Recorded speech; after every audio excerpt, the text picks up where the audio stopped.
Assalomu alaykum. Men Jizzax davlat pedagogika universiteti pedagogika psixologiya va inklyuziv ta'lim fakulteti talabasi Berdimurodova Dilobarman. Hozirda 3-kurs logopediya yo'nalishi talabasiman.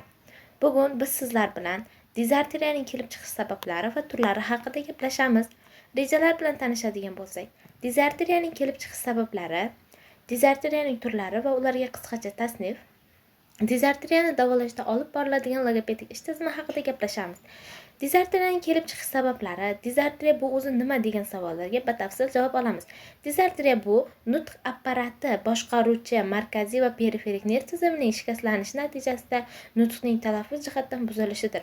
U odatda organik, ya'ni miya yoki nerv tizimining jarohatiga bog'liq bo'lib keladi. Organik, ya'ni biologik sabablarga ko'ra, bu sabablarda nutqning boshqaruvchi nerv tizimi yoki miya qismlarining shikastlanishi asosiy omil bo'ladi. Homiladorlik davrida yuzaga keladigan omillar, onaning homiladorlik davrida kechiradigan infeksion kasalliklar, masalan, qizamiq, toksoplazmoz, gripp, stimegalovirus kabi boshqa infeksion kasalliklar holatida yuzaga kelishi mumkin. Homiladorlik davrida kislorod yetishmasligi, gipoksiya, asfiksiya holatlari, zaharli moddalar, dori vositalari yoki alkogol ichimliklari muntazam iste'mol qilish natijasida bolalarda og'ir nutq nuqsoni yuzaga keladi. Bundan tashqari, ona bilan boladagi rezus omillarining mos kelmasligi, immunologik muammolar natijasida ham yuzaga keladi. Tug'ruq davrida yuzaga keladigan omillarga misollar qilib oladigan bo'lsak, tug'ruq jarayonidagi turli xil jarohatlar natijasida, ya'ni miyaga qon quyilishi, asfiksiya, nafas yetishmasligi, bolaning o'sha tug'ruq yo'lida uzoq muddat qolib ketishi natijasida ham yuzaga kelishi va bundan tashqari tug'ruqning juda ham erta bo'lishi yoki bo'lmasam tug'ruqning kech bo'lishi natijasida ham yuzaga keladi. Tug'ilgandan keyingi davrda, ya'ni 1 yoshdan 3 yoshgacha bo'lgan davr bolalar uchun juda ham muhim bo'lgan davr sanaladi. Bu davrda bolalardagi markaziy nerv tizimi kasalliklari, ya'ni infeksiya, ensefalit, meningit, miya shishi, miyada qon aylanishining buzilishi, insult va travmatik jarohatlar natijasida, bundan tashqari yana oladigan bo'lsak, epilepsiya, cerebral falaj yoki infantil cerebral falaj natijasida og'ir somatik kasalliklar, yuqumli kasalliklar oqibatida miya hujayralarining zararlanishi natijasida bolalarda og'ir nutq nuqsonlari yuzaga keladi. Irsiy va genetik omillar ham o'z ta'sirini ko'rsatadi. Bunda ba'zi holatlarda dizarteriya irsiy nerv muskullar kasalliklari yoki genetik sindromlar natijasida ham yuzaga kelishi mumkin.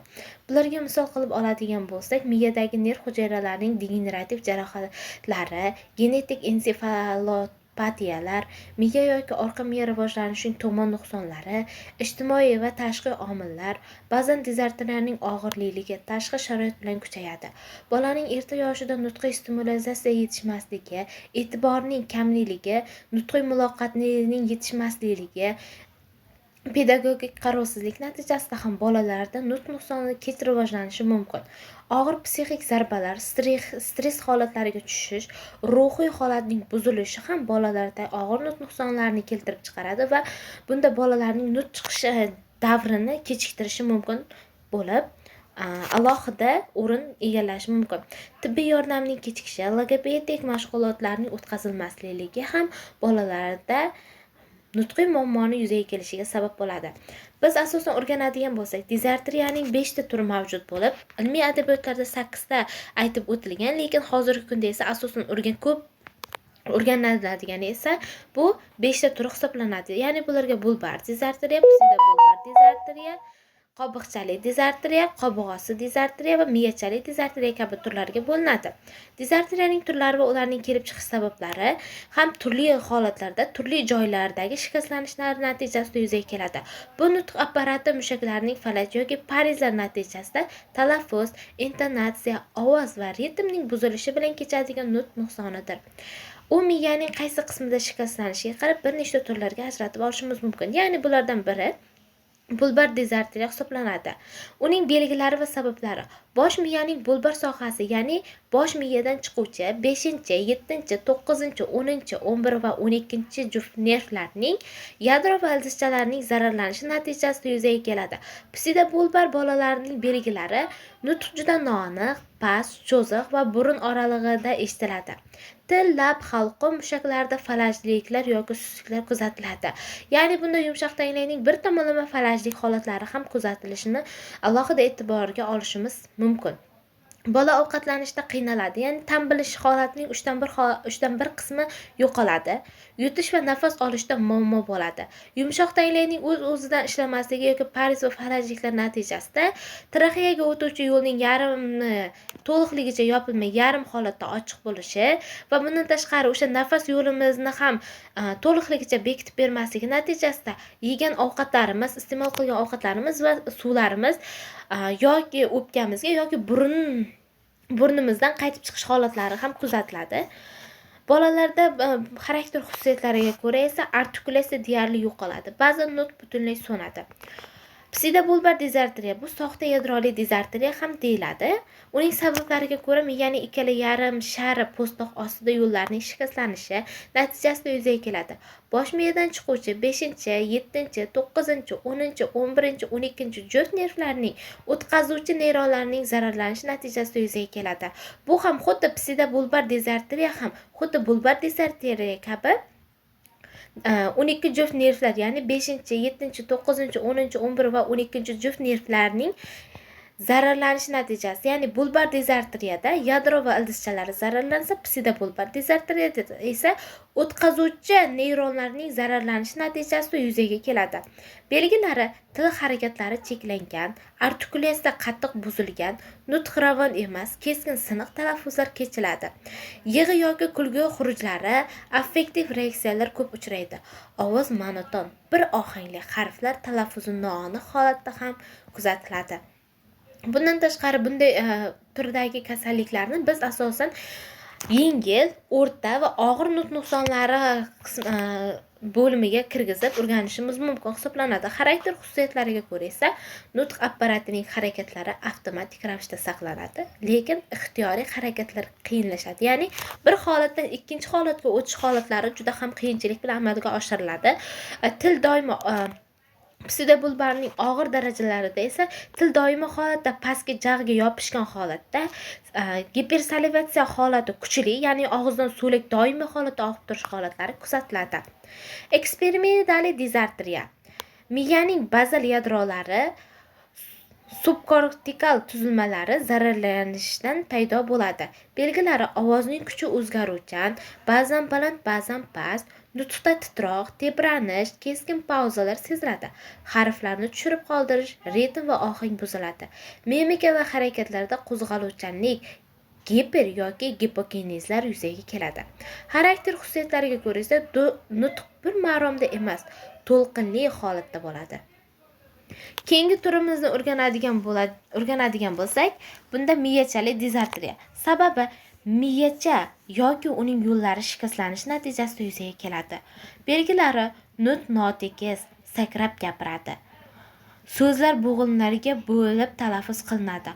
Ovoz baland past bo'lib tebranadi. Artikulatsiya noaniq, qo'pol, intonatsiya buzilgan bo'ladi. Xarakter xususiyatlariga ko'ra esa nutq go'yoki bo'g'inlab aytilayotgandek eshitiladi. Ritm va intonatsiya bir maromda bo'lmaydi. Keyingi turimiz esa po'stloq dizartriyasi ham deyiladi.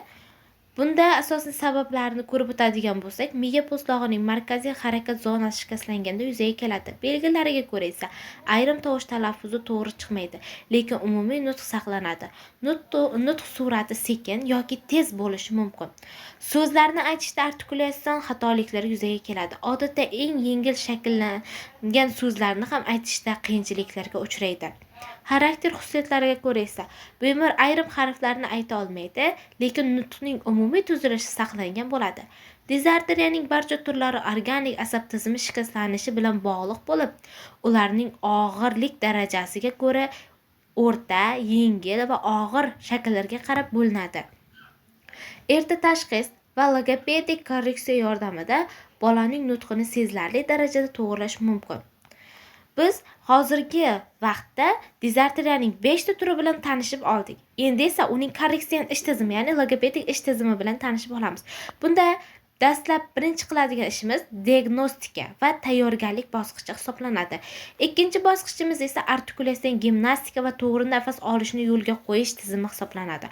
Uchinchi bosqichda esa biz bolajonlar bilan asosan fonatsiya, ya'ni ovoz chiqarish bilan ishlash bosqichi sanaladi. To'rtinchi bosqichda esa tovushlarni shakllantirish, differensiyallash bosqichi bo'lib, bu bosqichda bolalar bilan asosan so'zlarni bir-biri bilan ajratish, farqlash kabi mustahkamlovchi bosqich hisoblanadi.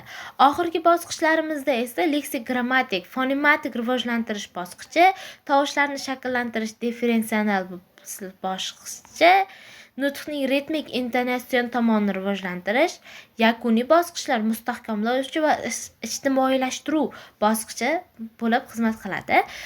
Bunda asosan diagnostika va tayyorgarlik bosqichida bola dastlab bizning oldimizga kelganda biz boladagi artikulyatsiya a'zoning holatini tekshirib olishimiz, uning qayerda nuqsonlar mavjudligi, qayerda o'zgarishlar borligini ko'rib tekshirib olamiz. Uning tepa va pastki jag'larida prognatiya, perokslar bor yo'qligini, til yuganchaning kalta yoki normada ekanligini, tillarning ham qalin, yo'g'on, ingichka yoki bo'lmasam o'zgarish bormi yo'qmi ularni tekshirish, lab holatlarini ham tekshirish. Bundan tashqari o'sha artikulyatsiya a'zodagi o'sha yumshoq tanglay, qattiq tanglayning tilchalarining holatlarini tekshirib olish bosqichi sanaladi. Bunda o'sha bosqichning o'zidayoq ota-onalar bilan anamnez, katamnez suhbatni olib, anamnez, katamnez ma'lumotlarini yig'ish bosqichi sanaladi. Bunda asosan juda ham ko'p bo'lgan davrni o'z ichiga oladi. Ya'ni anamnez bosqichi bu onaning homiladorlik davri bo'lsa, katamnez bosqichi esa bolaning hozirgi kungacha bo'lgan turli xil o'zgarishlar, og'ishlar, qaysi yoshda qanday holatlarda boladagi o'zidagi ruhiy holatlarni tekshirish bosqichi bo'lib xizmat qiladi. Bundan keyin bola bilan aniq tashxisni qo'yib olganimizdan so'ng esa asosan nevropatolog bilan birgalikda va ota-onalar bilan birga hamkorlikda ish tizimi amalga oshiriladi. Artikulyatsiya gimnastika mashqlari va to'g'ri nafas olish mashqlari amalga oshiriladi. Bunda bolalarda o'sha artikulyatsiya gimnastika mashqlarida asosan bolalardagi o'sha artikulyatsiya a'zolarining harakatchanligini yaxshilash ko'zda tutiladi. Bolalar bilan bundan tashqari o'sha artikulyatsiya gimnastikadagi falajliklar bor joylarda massaj orqali, zontlar orqali ishlash tavsiya etiladi.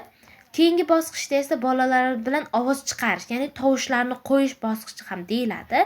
Bu bosqichda nafas bilan ovoz chiqarishni muvofiqligiga e'tibor beriladi.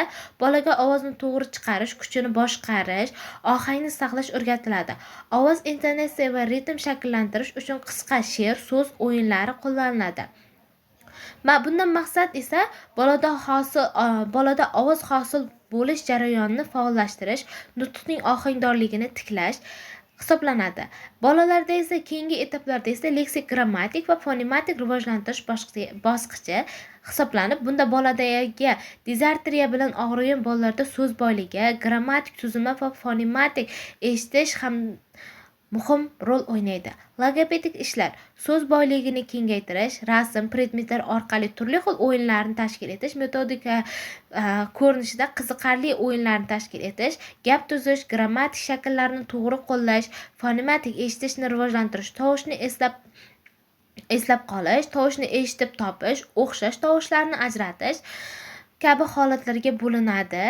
Tovushlarni shakllantirish va differensiyallash bosqichida esa asosan bolalar bilan to'g'ri so'zni qo'yish, ya'ni to'g'ri tovushni shakllantirish bosqichi va ularni bir-biridan ajratish bosqichi ham deyiladi.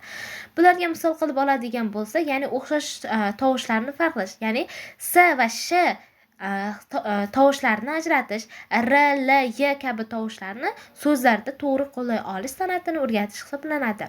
Nutqning ritmik, intonatsion tomonini rivojlantirish. Bu bosqich nutqning surati, ritmi, urg'u, intonatsiya ustida ishlash bosqichi ham deyiladi. Logaritmika mashg'ulotlarini o'tkazish, harakat, qo'shiq, so'z birgalikda bajariladi. Bundan maqsad esa nutqning tabiiy ohangi va mantiqiy urg'usini shakllantirish hisoblanadi. Shu bilan boladagi yo'q bo'lgan tovushlarni, artikulyatsiya jihatdan esa boladagi o'zgarishlarni yaxshilab olganimizdan so'ng esa yakuniy bosqich, ya'ni mustahkamlovchi bosqich bo'lib Unda o'rganiladigan narsamiz esa o'rganilgan nutq malakalari kundalik hayotda qo'llay olishini mustahkamlanadi. O'yin, suhbat, hikoya tuzish orqali bolada mustaqil nutqqa o'rgatiladi. Tarbiyachi va ota-onalar bilan hamkorlikda korreksion ishlar davom ettiriladi. Bundan maqsad esa bolaning og'zaki nutqini faol, aniq muloqotga yaroqlilik holatiga keltirish muhim sanaladi.